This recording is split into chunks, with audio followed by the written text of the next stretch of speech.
The sum formulas, SUMIF, and SUMIFS, are one of the first formulas that people learn, and the reason being is because they're aggregate formulas, so this is the foundation of Google Sheets. But just because they're one of the first ones that you learn doesn't mean that they're not important. They're actually super important, and as you grow and get more involved, you'll actually still use sum, count, things like that all the time. So in this video, I'm going to go over SUMIFs to show you exactly how to use them. I'm also going to show you how to make them dynamic, that way you can elevate your spreadsheet even further. Before we get started, don't forget to subscribe and click that notify button so you're alerted when I post my next video. That being said, let's dive in. To understand the different sum formulas, we need to start with the basic sum formula, and it's exactly as it sounds. All it's doing is it's adding up everything that's in the range that you point to. So for example, we can type equals sum, and then select that first sum.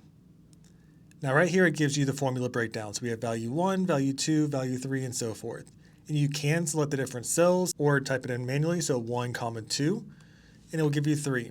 99% of the time, you're not going to do this though. Instead, you can use a range. So if you click this little arrow, you can see the more details of an example.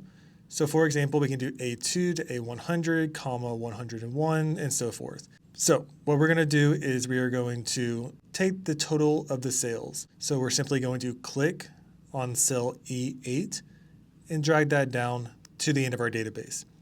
So you can see here we have E8 through E29 selected. I'll press enter, and now we have 9,517 as our total sales. Now one trick, you can go ahead and select all of that range. And down here in the bottom right hand corner, this gives you basic aggregate formulas as well. So you can see here we have a sum of 9,517, which matches exactly what this is. There is a time and a place for sum, but more often than not, you'll use SUMIF or SUMIFs.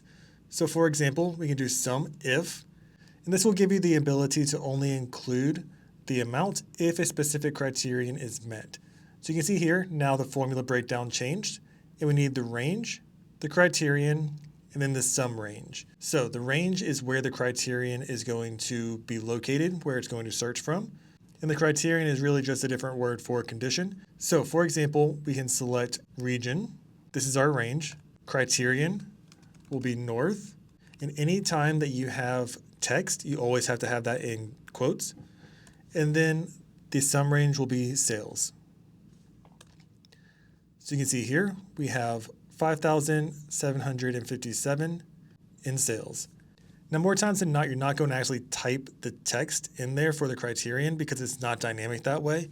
Instead, you want to point to a cell. So for example, I can point to this cell right here, and this is the north region. And it's the same exact thing because now it's reading north.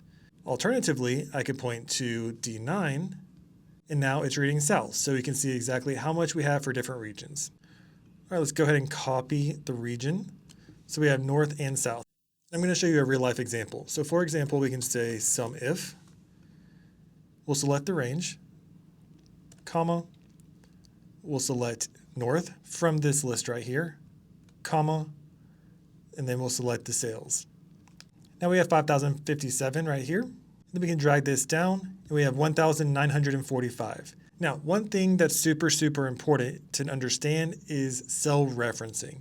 We need to make sure that the cell referencing makes sense and that it's locked in where it needs to be locked in. So this is called an absolute reference. If you look at the formula right here, we have D8 through D29 that we're looking into. So we have row 8 all the way through row 29. Here, however, since we dragged this formula down, we're not looking at that top row. We're looking at D9 through D30. So everything shifted down. And this is by design because we want that E3 to shift down, but we don't want those ranges to shift down at all. So we need to do something called an absolute reference. And this is where you have a $sign before whatever column or whatever row you don't want to change.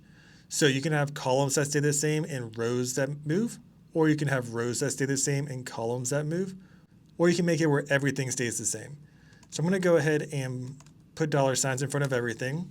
A hotkey for this is F4, and you can keep hitting F4 until you have whichever route you want. I want everything to be locked in, so we're good. So now when I drag that formula down, everything is staying the same.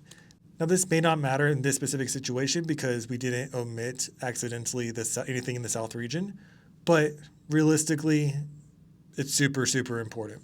So for example, if I change this to south and then clicked on this, now this south is out of range. So our total that we're reporting is actually 1,200 short compared to what it should be. And that's a big thing. So once again, going to go ahead and anchor these in with F4. And now when I drag this down, that 1,200 will be within that range and it will be included in your total. Total sales for the North region, I guess I just showed you how to do this, but go ahead and try this on your own. Pause the video and then come back for the solution. All right, so for the solution, once again, we need to do SUMIFS. The range will be the region. Put a comma.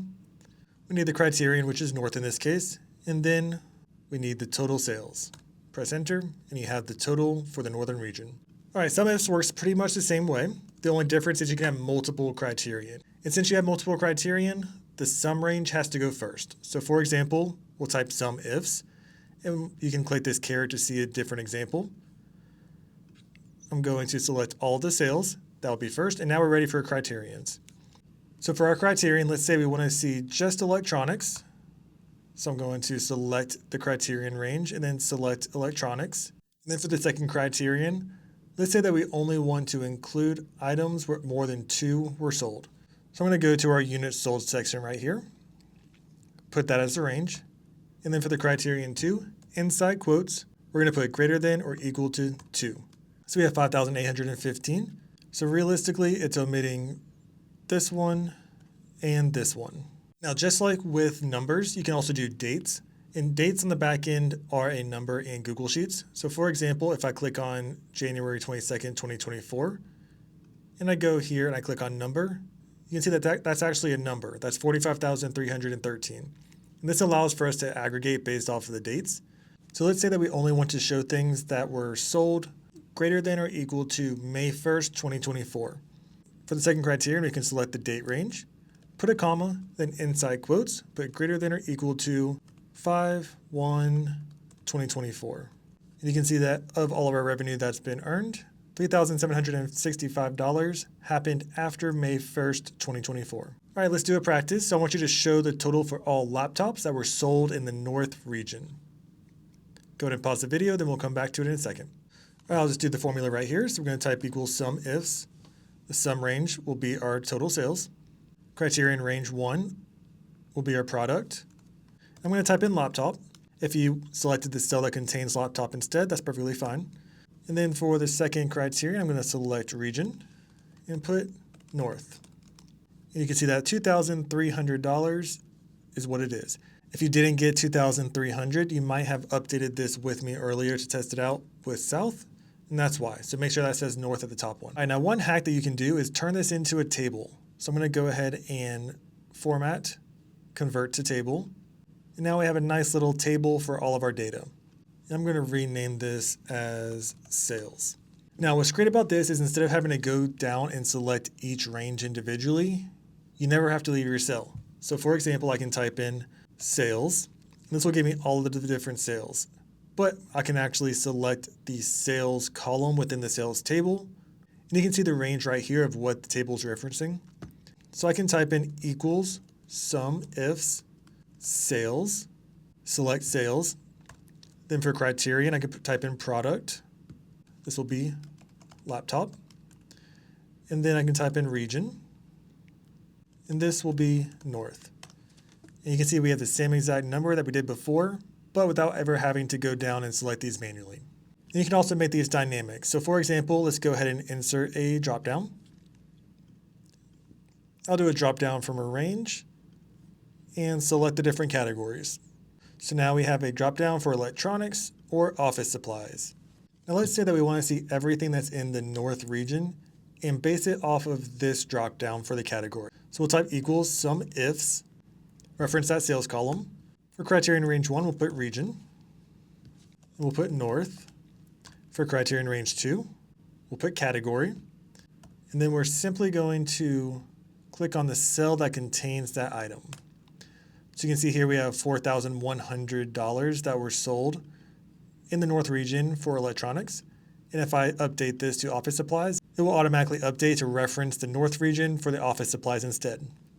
Now, what if you delete it? It says 0. So more times than not, you don't want a 0. You want to actually have it where it shows everything and you can drill into the different categories. So what we're going to do is we're going to create a wildcard. So I'm going to put a quote, an asterisk, quote, ampersand. So now you can see we have everything that matches on the table. Then if I click on electronics, it shows me just the electronics in the north region, and office supplies does the same.